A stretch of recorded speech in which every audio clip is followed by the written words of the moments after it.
The May 23rd, 2024 Wyandotte Creek Groundwater Sustainability Agency meeting.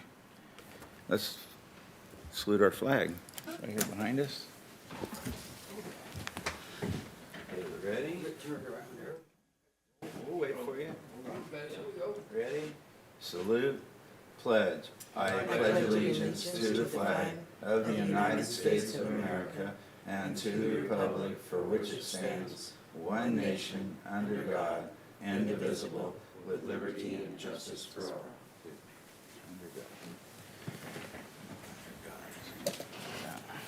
Any errors, changes, or admissions on the agenda? Everything cool on the agenda? Everything's cool on the agenda. Everything's cool on the agenda, except for when you go to adjourn the meeting, we do want to change the date of the Okay. meeting date. But otherwise, everything's fine. They made the same mistake at air quality today. Or no, BCAG.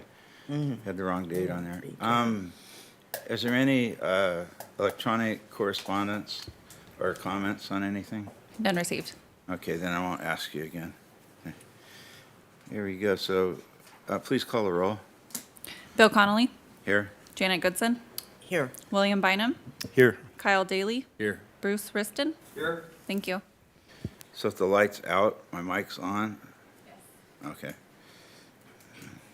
I'll be more careful next time. Next up, approval of the 3/28/24 Wyandotte Creek GSA Board Meeting Minutes. So moved. Second. Any questions or comments? All those in favor say aye. Aye. Any opposed? It's unanimous. Number 4, presentation of the 2023 Water Year Annual Report for the Wyandotte Creek Basin. Kelly Peterson.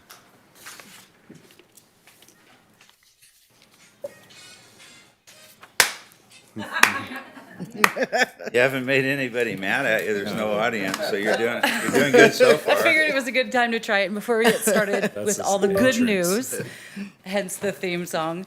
I just want to introduce myself again. I'm Kelly Peterson with the Butte County Water and Resource Conservation District. Or department for the Butte County. I'm the water resource scientist, and I'm here to give you all the good news for the water year 2023. I'm going to start by setting the stage that this is not the water year of the most recent winter that we are just now coming out of, but it started October 1st of 2022 and ran through September 30th of 2023. And so that's the 23 water year, and it's kind of phrased that or captured that way to capture most of the precipitation throughout the year. So you got the October Okay. through September. Let's see, one other thing to note is that compared to last year, the good news is we got an earlier start with the consultant team, which was LSCE and David's Engineering.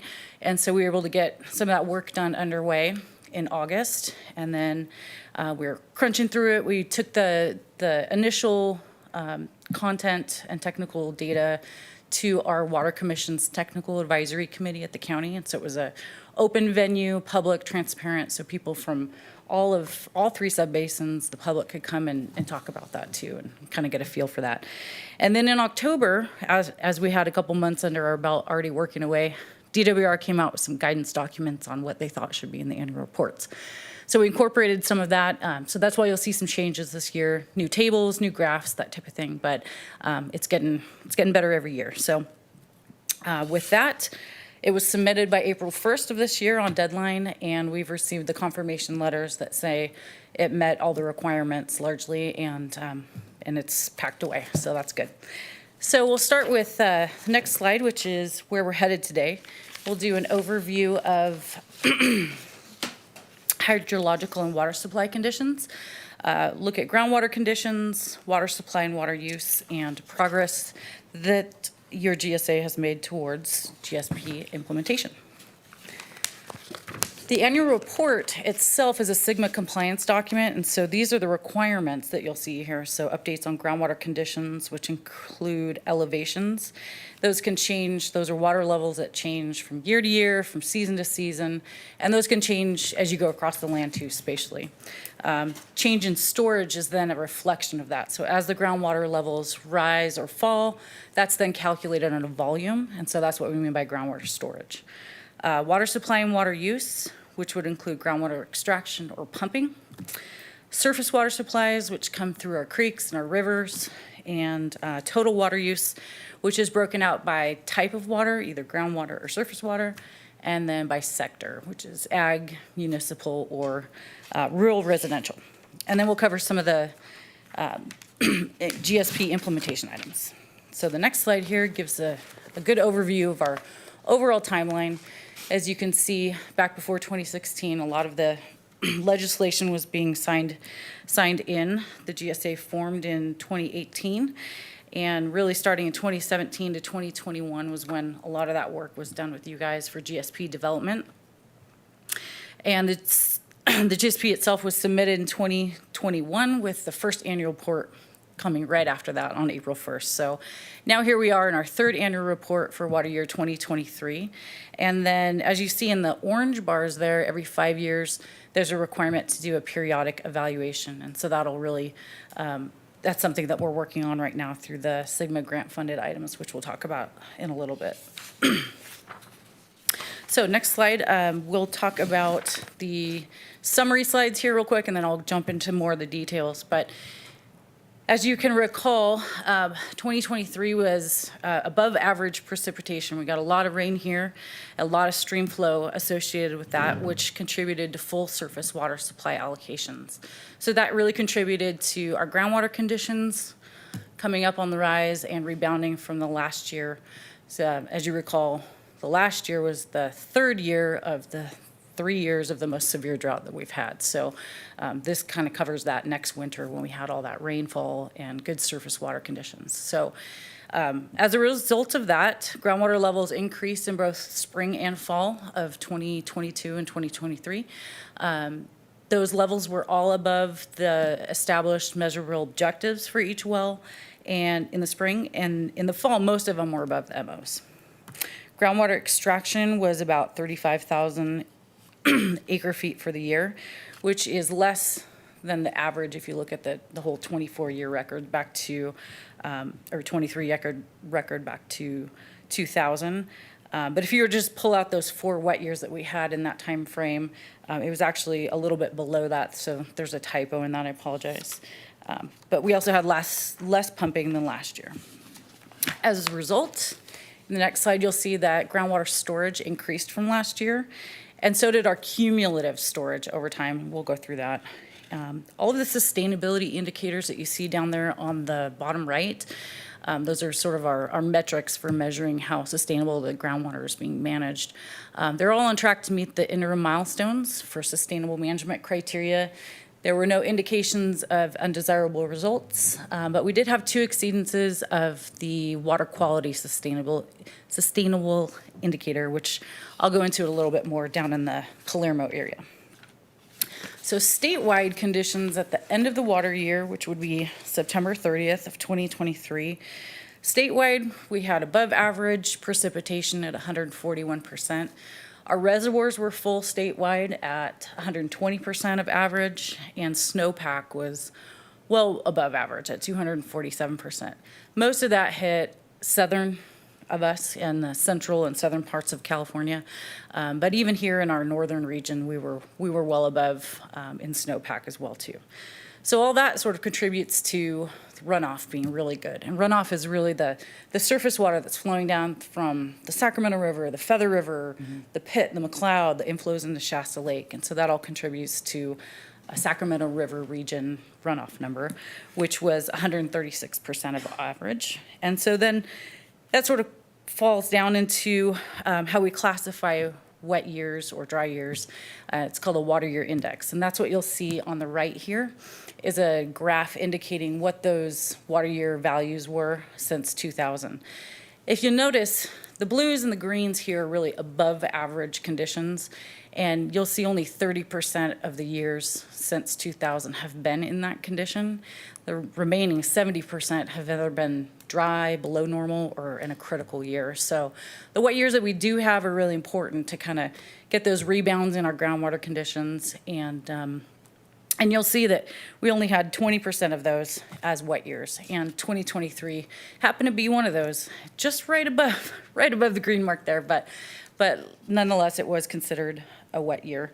And you'll see, I'll point you to the 3 years before this year of the 3 severe drought years. And so those were historically one of the driest sets of drought years that we've had, as you can see. The next slide, you'll see that it was, again, considered a wet year. These are more of a regional perspective now. So the Northern Sierra 8-station precip index was about 125% of average, or 24 inches more than last year. Those stations are really in our upper watershed areas, Quincy, Rush Creek, all those areas. So it gives us an indication of what's sort of feeding us down into the valley. But it's also important to look at local conditions. And so you can see in Biggs, we were still above normal, and Durham at 141% of average and 117% of average. So surface water supplies, with all of those wet conditions and increased stream flows, that really resulted in groundwater recharge and a reduced need to pump, so decreased groundwater extraction versus last year, which resulted in an increase in our storage in the aquifer.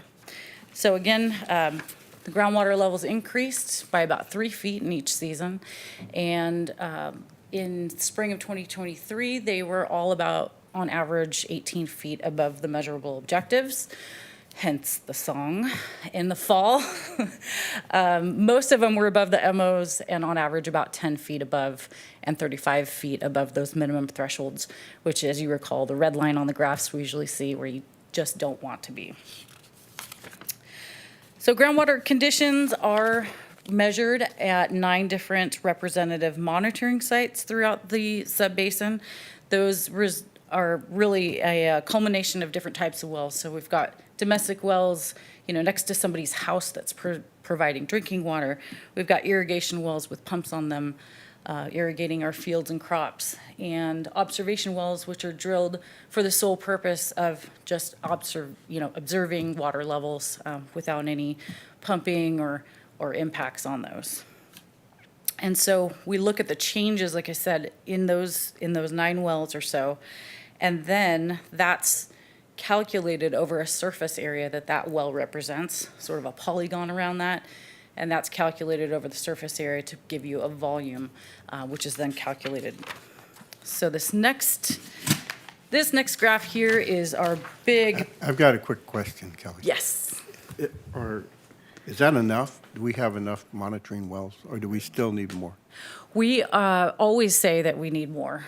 We're looking at increasing the density between of the wells within the area, and that work is actually getting underway right now with some of the Sigma implementation grants that we have. So, Okay. yep. This is our big, beautiful graph with lots of great colors on it. But I'll spend just a minute explaining it since it is quite so busy. If you look along the bottom axis there's the years since 2000, and the color coding behind that is looking at the water year type. So we were looking at the blues and the greens earlier, and looking at the reds being the critical years, oranges being dry years, and yellows being below normal. So you can kind of see the water year type behind that. We'll start by looking at the dark black line, the solid line, and that corresponds to the axis on the left. That's annual groundwater extraction, or how much is pumped each year. So as you kind of follow that along, you can see that when we have really wet conditions, you can see that the pumping drops, and we don't need to pump as much because precipitation has done a lot of the work for us. We've got full surface water or close to full surface water conditions, and so that helps quite a bit too. And then in times where there's dry conditions, we have a stronger reliance on groundwater pumping to fill those water demand needs. So as you can see, between last year and 2022 and 2023, there was a decrease in the amount of pumping that was needed because of those wet conditions. The blue bars, really kind of along the middle of the graph there, those are set as a as a comparison baseline to zero. And what that indicates is year to year how that has changed the storage. And so if you have less pumping, then you'll have an increase in storage and vice versa. And so every year as you go along, those blue bars then correspond with the right axis and give you an idea of how much change in storage was in the aquifer each year. Similar to, basically your, what you deposit in and what you withdraw, that's what your change is per year. And then that's tracked with the dashed line, which is also corresponding to the right axis. So what you can see here is that dashed line is almost always above zero, which is great. So what that means is that we've had a almost always positive cumulative change in groundwater storage in the Wyandotte Creek subbasin. And you'll see that dipped in the previous year at the end of that severe drought. But in 2023, that again crept back up, and we're sitting at about 16,000 feet in the black, basically, for annual cumulative groundwater storage change.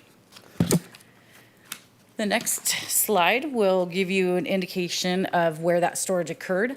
And so we talked about the increase. Well, it was about 22,000 acre feet more than last year. It's up to about 16,000 acre feet, and an increase from last year, which was down at that -7 number. But in essence, each of these wells, you can look at the groundwater level and see how that changed, and then that gets spread across the polygon, or the shape that each well there is intending to represent. And so you can see in the blues the areas where we had more storage, and there aren't very many indications even in the pinks or reds, but if there were decreases in storage in some of these areas based on groundwater levels, you'd see that in a red color. So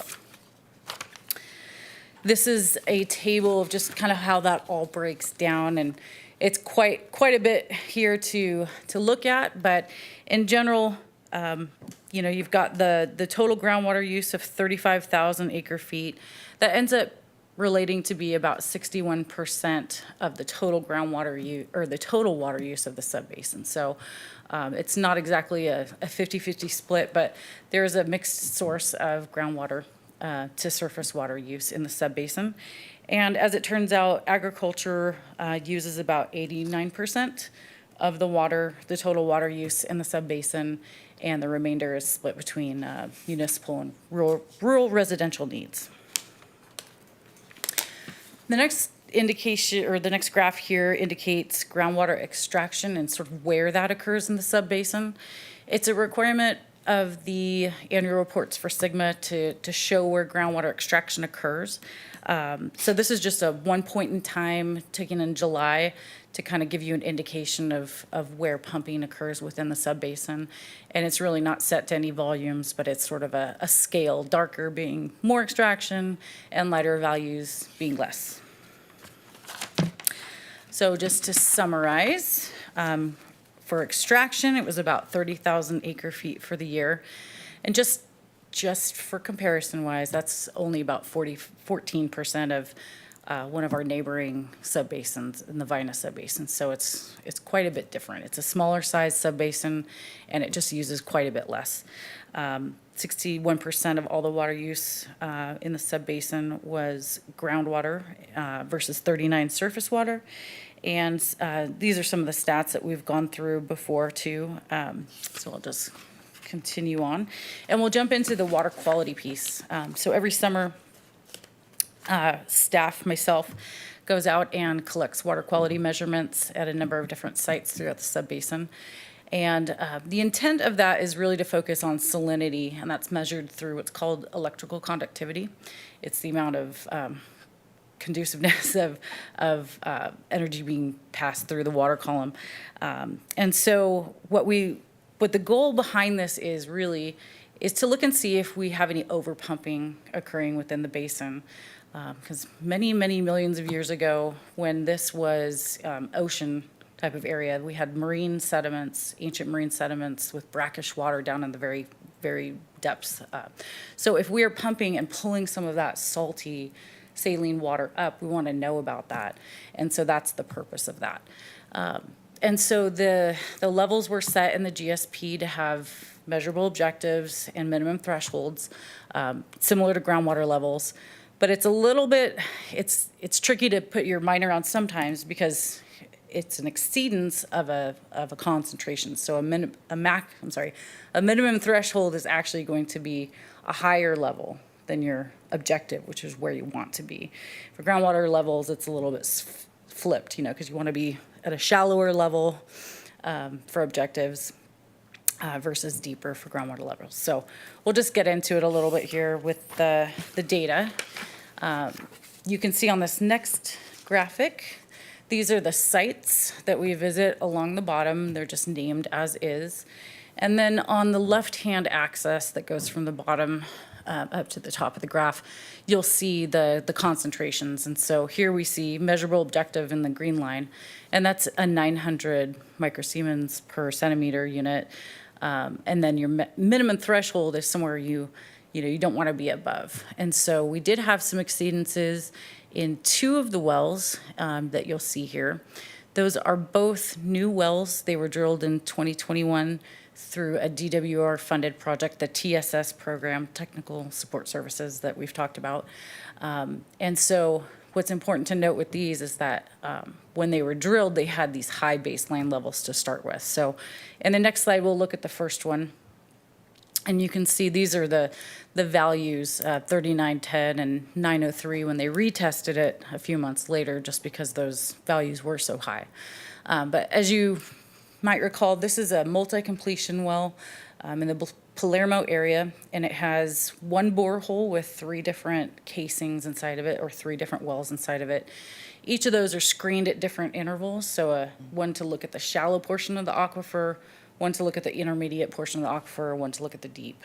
And so this one in particular is your intermediate, and it's screened between 700 and 720 below the ground surface. So we did see a increase in the EC levels, but like I said, this is a brand new well. It's starting out with pretty high baseline conditions too. The next slide we'll look at is the deep well of those 3. It's okay.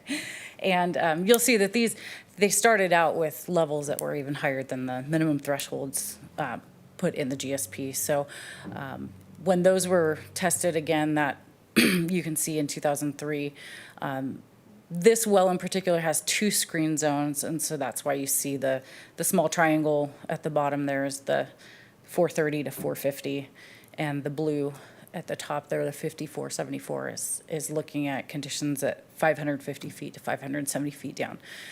So you'll see that there are some exceedances there. But what we're thinking about doing is really just getting a better sense anecdotally about this area, because there are some areas that we've heard from well drillers and people who've lived in the Wyandotte Creek Basin, subbasin for a long time, that there's perched areas of saline areas, because it's a very heterogeneous the substrate underneath has pockets, basically. It's not all homogeneous under there. So there's areas of natural gas and there's areas of salinity. So really what we need to do is have a better characterization of the aquifer. And so through some of these projects that are coming up, that's going to be one of the goals with that. We're also going to be talking to the well driller advisory group through the Butte County Environmental Health Division. And so that's a group of well drillers that have been, working in this area for a long time, trying to get a better understanding of what they've run into as they've been doing this for years and years, especially before they retire. So we're going to basically gather more information, understand it better, since, we only have a few points of data over the landscape. So it could be geological conditions that are creating that exceedance? And not- that's- Not groundwater extraction, Correct. possibly? Okay. Yeah, and so that's the goal of that, is to further understand that, characterize it, and then possibly come back and talk to you guys about, raising some of these thresholds to be more representative of conditions, so that we're capturing what we want to capture, which would be impacts from pumping versus this is how, baseline conditions are. Yes? Something that you would see that level, the concentration increase as you get into summer and there would be more groundwater extraction? Is that when you would notice that level increasing? So will you see fluctuation throughout the year is there a way to is there an indication if it's more because of groundwater or more because of geological that we can do right now as far as when we sample those wells? Yeah, actually, we were just talking to the consultant team that just started in the GSP update project. I'm not sure if I'm classifying that as the right project title, but it's the one where it's going through and doing all the updates to the GSP, and this is part of that. And they indicated that they do have some data receivers that you can put down into the water column, and it'll be real time, kind of similar to our groundwater levels, but it'll monitor EC, on a daily or monthly basis, so you can sort of track that along. So that's definitely an idea. And that's the reason that we measure in summer, the height of the summer is where it's the peak of pumping, and if we were going to see those That's when you would conditions. see it. Yeah, Okay. exactly. Thank you. Sure. Yeah. So quick overview of the highlights for GSP implementation in the report is that we worked on the annual report, and the GSA passed a property-related service fee. The Sigma grant program got underway with the grant proposal that was submitted and funded through DWR, which included all the work of everything that went into that through your work and that of the Wyandotte Creek Advisory Committee. The Airborne Electromagnetic Survey was completed by DWR in the summer of 2022, and progress made on multiple PMAs since the last report, and no indications of undesirable results for any of the sustainability indicators. This next slide covers some of the recommended corrective actions that were submitted to the GSA after approval of the GSP. And so they said, these are the things that you need to work on when you come back with your periodic evaluation. And so through the funding and through the projects that we were able to acquire for the GSA, a lot of these, actually most of them will be, if not all, will be covered through that work. So that's a good thing. And this next one is just a table of a few of the PMAs that have had notable progress since the last annual report.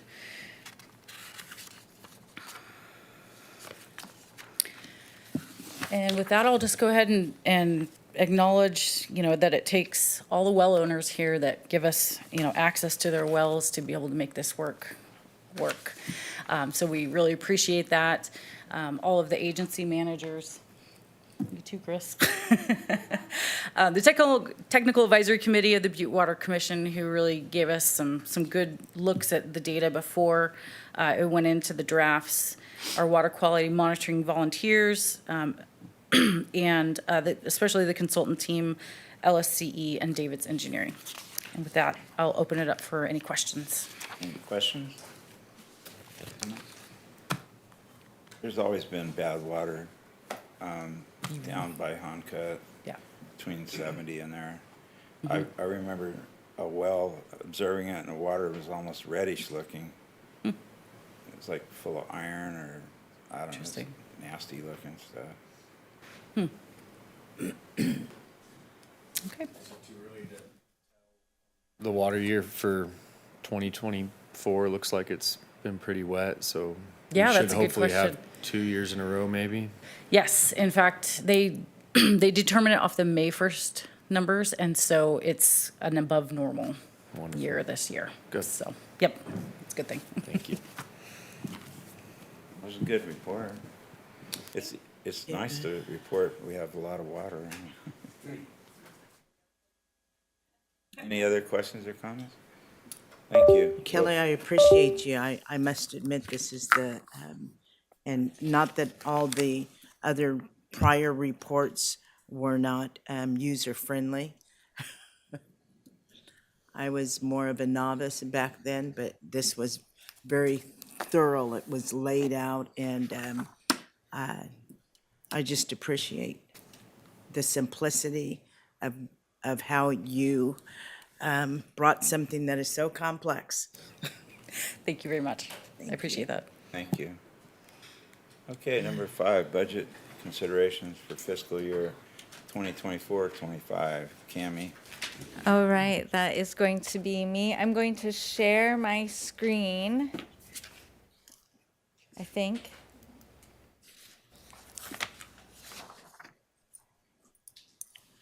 All right, so here, what you have before you is, so what we're looking for, thank you, Chair Conley, Cammie Loser, Director of Water and Resource Conservation. And what you have before you is next month, let me kind of turn off some of my things happening on my screen.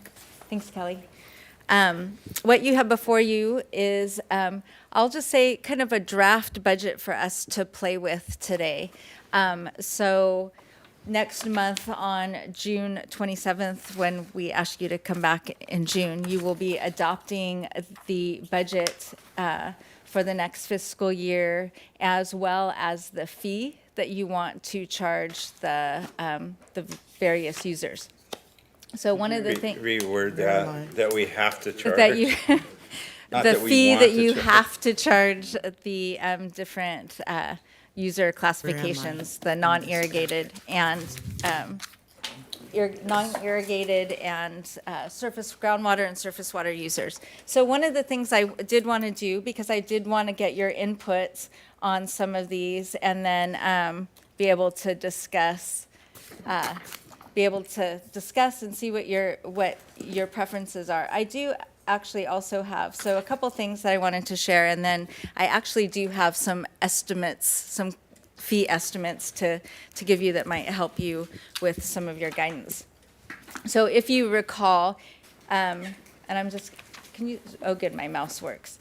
On here, if you recall from last year, we had kind of a rollover. Remember when we did that amended budget? We had a rollover of about $94,000. And so there are some places in here where I've utilized some of that budget and dropped it into a line item, and we'll discuss that. And then there's some places where instead of using that and just keeping it in reserve, and instead keeping it completely in reserve, we would need to put some line items, fill in some line items using the fees, which then adjusts what the fees we would be charging some of the users. So if you look in the kind of the option 1 column, the if we were to take some of that $94,000 and apply it to, let's say, the auditor's line item, which will increase next year, as well as, and then keep about $79,000 of it in reserve down there, the amount of money we would need to collect from users is about $119,000, which keeps fees pretty low. You will see in here the grant funding, the Sigma grant funding would essentially, we would be expending about 4.2 million, and then, which might be a little less, just depending on when we get paid for some of the things that we've already submitted. But just know that what we bring in for grant money will also be expended. So it's kind of it cancels itself out. Other line items that I did include in here include, so going over the financial or the auditor services, and speaking with the auditor that we've retained for the GSA, because of the change in our budget, given the Sigma grants, their fees are going to go up in order to do the audit, because they have to do random samples of expenses and things coming in. So that cost will be going up. Legal services, we're actually slightly over on this fiscal year, so I did create a line item to capture that in the next fiscal year. So we have, so I have legal services of what we think we'll expend next year, and then a little bit, some coverage of what we went over this, what we think will go over this fiscal year, which a lot of that has to do with some additional work in reviewing contracts and things for the Sigma grants and having legal counsel review those things. So we anticipate a slight overage. Historically, that budget has been about $10,000 or, and so they think we'll probably expend a little more this year. And then I have nothing in legal. One of your options for option one is nothing in legal reserve for legal defense, or in option two, I've put in about 50,000. You can increase that. You can allocate some of that rollover there, or you can keep it at zero and we just have the contingency reserve. And if somebody sues us, we have about $79,000 set aside.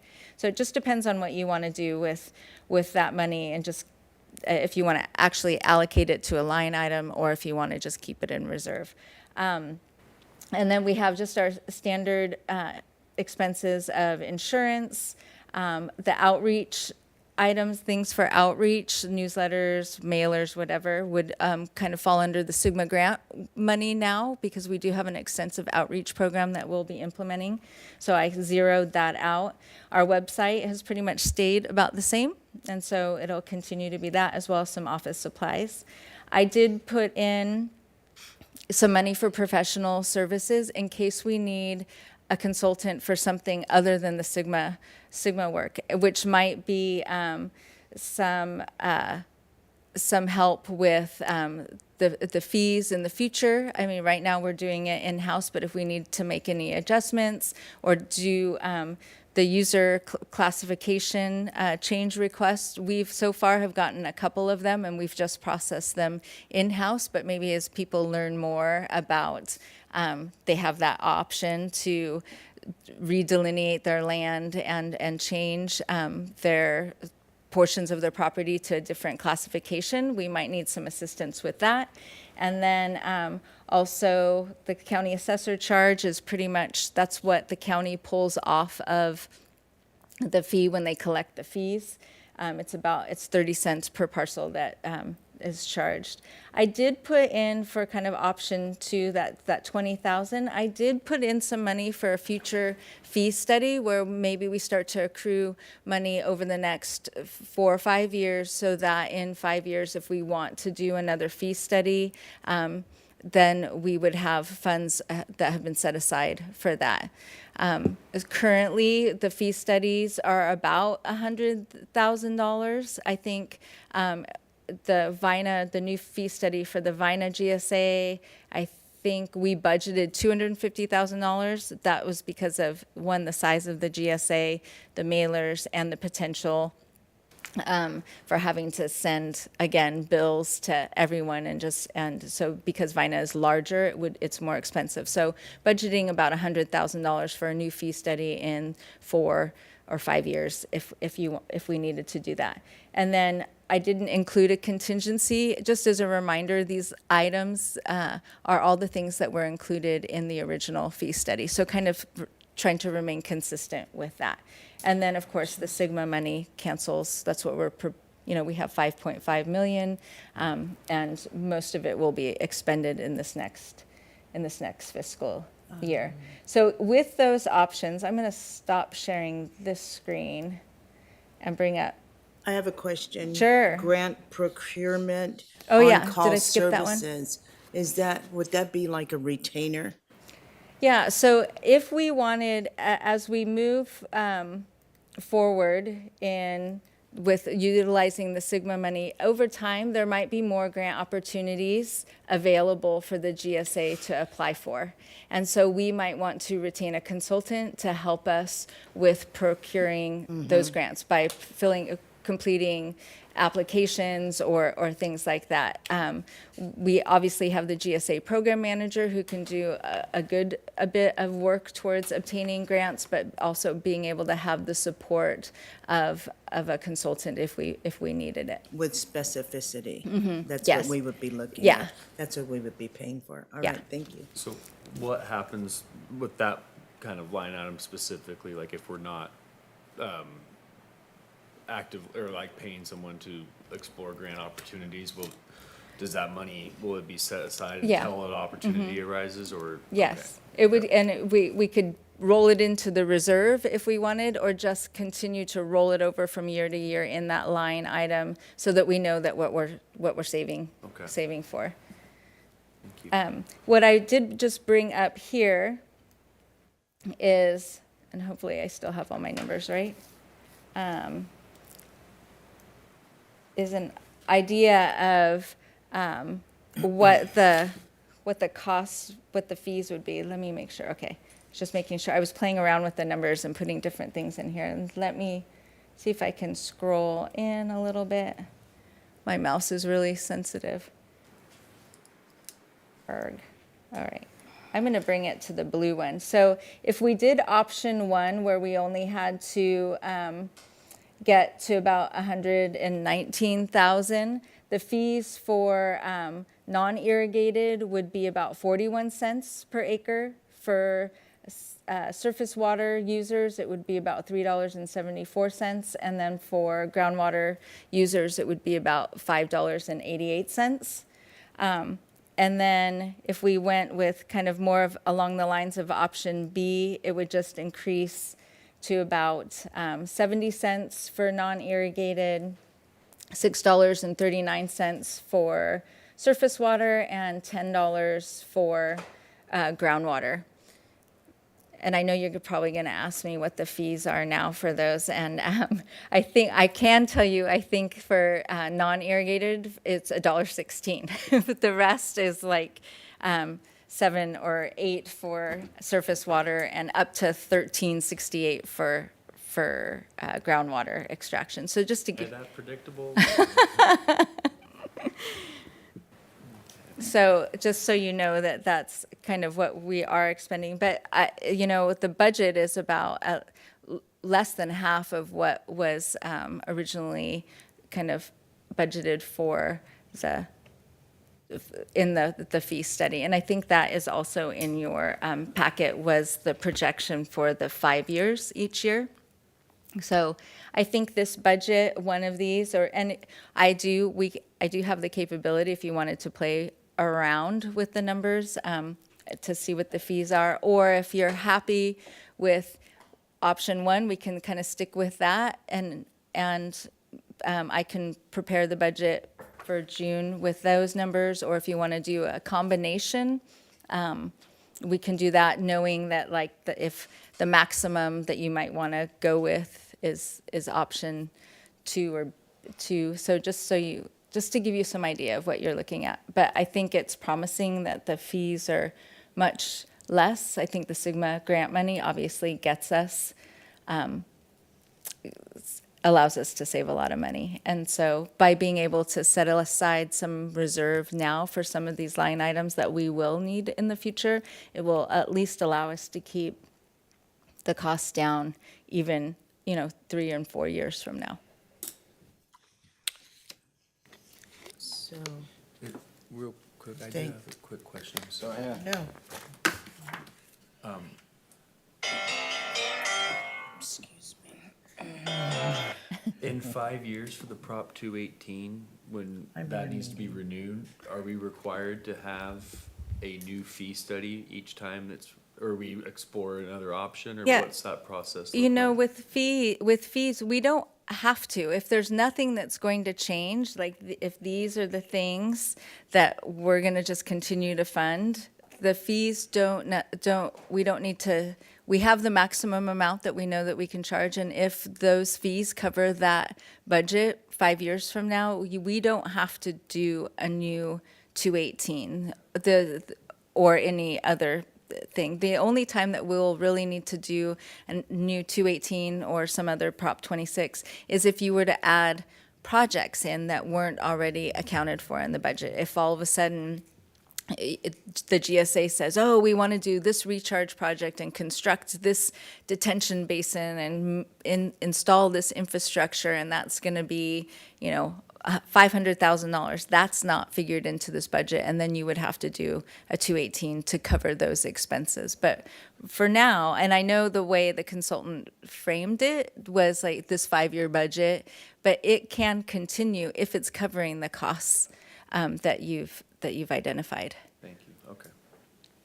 So I'm wondering how the board would feel about going with a higher budget, building the reserves, reducing the charges, but I don't want to reduce the charges this year, then have to raise them up the next year. So I think it would be wise to go with a little bit higher budget, so we build reserves in case we have to tap them. And then the next year, we could stay low again or possibly lower them again. That would be my thought. That's why I would go with a higher number first. The option 2. Yeah, where you build in the reserve, I think Oh, that's pretty absolutely. wise what you're doing. Because you realize if we lower them dramatically this year, and then next year we got to bump them right back up. Smart budgeting requires projectivity, and you've got to know each year there's going to be inflation, cost of living, and so to me, that's And if we get through It's a the smart year move. and we have all the reserves, then we might be able to even cut them back a little bit more. sure. But I hate to see it go. But I really do like the fact that we're going to give them a smaller charges next year. So are you guys good with B on that? I'm good with option 2. Too, yeah. I- You're not, huh? I mean, You're- of course, I would rather it be the option 1, but, I understand. You what- understand my Of course, argument? I absolutely do. But you could vote no, and then you could tell all the cattlemen how mean I was. I might have to. I might have to. That's okay. So, with this option 2, this, I think it's slide 111 here with the price, the fee breakdown between the different classifications. It says 70 cents, 639, 1005 for irrigated. Yeah, It's right yes, there. Okay. yeah. That one, and that includes 20,000 for So that would Instead. generate 20,000 from the rangeland folks. So that total, that cost would generate the $204,000 that the GSA would need for the things that are not paid for by the Sigma grants. Right, and that option includes a $50,000 reserve for the litigation. Yes. And a $20,000, okay. Yes. And then if we don't have to use it, Right, well, we could reduce it more than next year. yeah, okay. Yeah, So you're in favor of option 2? No, you can't vote for it. Wait. I'd advise him not to, actually. Just does. Just let everyone else be the bad guy. Well, just as long as there's no other negative vote. I mean, at this point, we haven't really been subject to litigation, so I think even just setting aside the 50,000 is good. I'll say that with the Vina GSA and its 2 lawsuits, this last year, they are spending between the 2 about $120,000. So I think the 50,000 is a good, I mean, hopefully Low 2 ball. people don't want to, 2 different entities don't want to sue this GSA. So 50,000 might be good as a reserve. Plus, we have the other reserve that's rolling over from, the savings that we had, it still keeps 94,000 in reserve as well. well, I'm happy that it's lower than it was last year, and we're working towards that, so I think that's all positive, so. Okay, I'll entertain a motion. I move that we approve option 2. Okay, move forward with option 2, okay. I'll second. Any further discussion? Call the roll. Bill Connolly, Aye. Janet Goodson, Yes. William Bynum, Aye. Kyle Daly, No. Bruce Riston. Motion passes. So just to clear, next time we'll be adopting the resolution with the fees and this, using this budget as the guide. All right. Okay. You're the finance guy. You're home, aren't you? Yes, you are. Okay, Yeah. so Yeah. let me get back. Don't get me wrong, I understand. where we're Management at. It's committee just- updates. Okay. Butte County Public Health Department quarterly well permit summary. Thank you, Chair Connolly. Dylan. What a cool name, Dylan. Thanks. After the Yeah. Marshall Matt Dillon. No, really? Bruce's ears perked up over there. Alrighty, well, today, so here in your packet, you have the Butte County Public Health Department quarterly well permit summary for the quarter 2. So I just want to point out a couple highlights in the report, in case you haven't had a chance to read it all. So one, to start with, there's been a decrease in the small diameter water well permits issued in quarter 2 compared to quarter 1. Also, environmental health only received 1 new application for a large diameter irrigation well. The summary also states that there hasn't been no significant change in well deepenings or destructs, and there have been no new dry well reports to environmental health this quarter. So, thank you. Thank you. Any questions or comments for Dylan? If it rains, life is better. You're doing really well. See there? No Yeah. questions. All right, so next up's public comment. You want to comment on anything that's not on the agenda? Okay. Do We'll we have any? adjourn the meeting, and the next meeting will be June 27th. June 27th, right here. Okay. at Are there 2 any p.m. applications to sit on our lovely board? We have not received any new applications, no.